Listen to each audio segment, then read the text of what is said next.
we have lots of visitors today. And of course, I would like to start with a very good friend of mine from Negros. Again, my mind is racing again. Okay, let's just write Sister J. Yeah.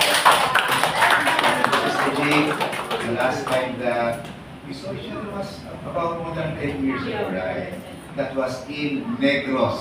A very good friend of mine, of course. She's the daughter of the late Elder Fred, an earnest worker of Abayawe, and the one that I always look up to, and always a joy to talk with if if you were able to meet his father. Of course, we have, sino kasama mo, Sister?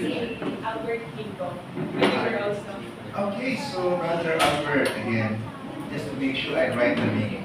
What's the family name again? Kingo.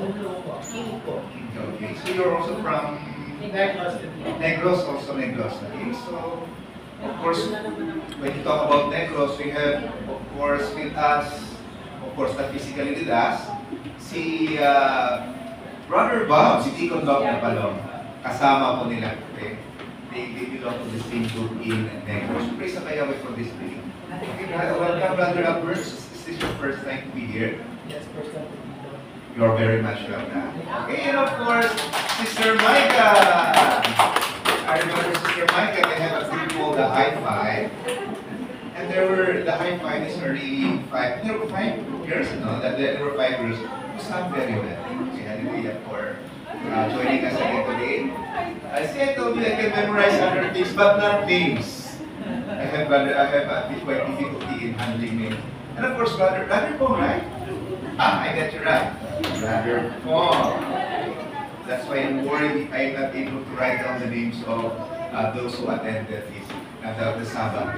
And of course, also we have, this is my first time to meet Brother Juvie from Leyte, right? Leyte. And with him also is Sister Mitzi Burlac from Masi.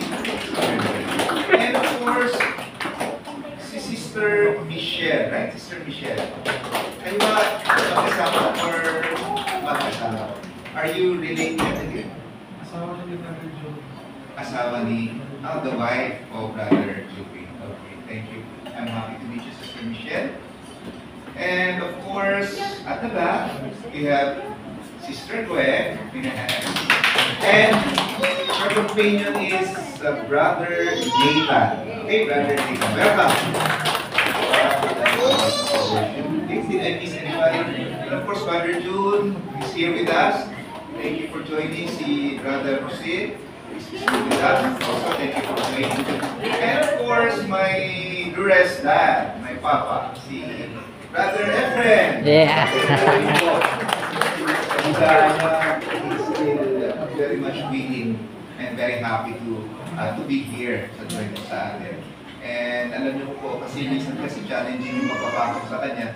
Pag nagla-live worship, tinitingnan ko marami kung sino yung nanonood ng live worship eh. And number 1 yung father-in-law ko eh. Yung papa na rin yung tawag ko. Hallelujah. So this morning, this will be my message this morning. But this is the message in the live worship which I would like to share to you. And this is of course this is of course to answer the question, why is it that the name of Abayawe is not known by the people? Okay? And kung inyo pong titingnan mga kapatid, if you're going to look at it, we have friends. And when we share to them the name of our Heavenly Father, they will always tell us, if that is really important, if that is really true, why is it that only very few people know about the name? And if there are only very few that know the name, why is it not being preached in front of the pulpit? Why is it not being preached by the preachers if that is really true? And not only that, if that is what you are saying is true, nakakaintindi mo ng English. Yeah. I can go back to the easier mode, Bisaya.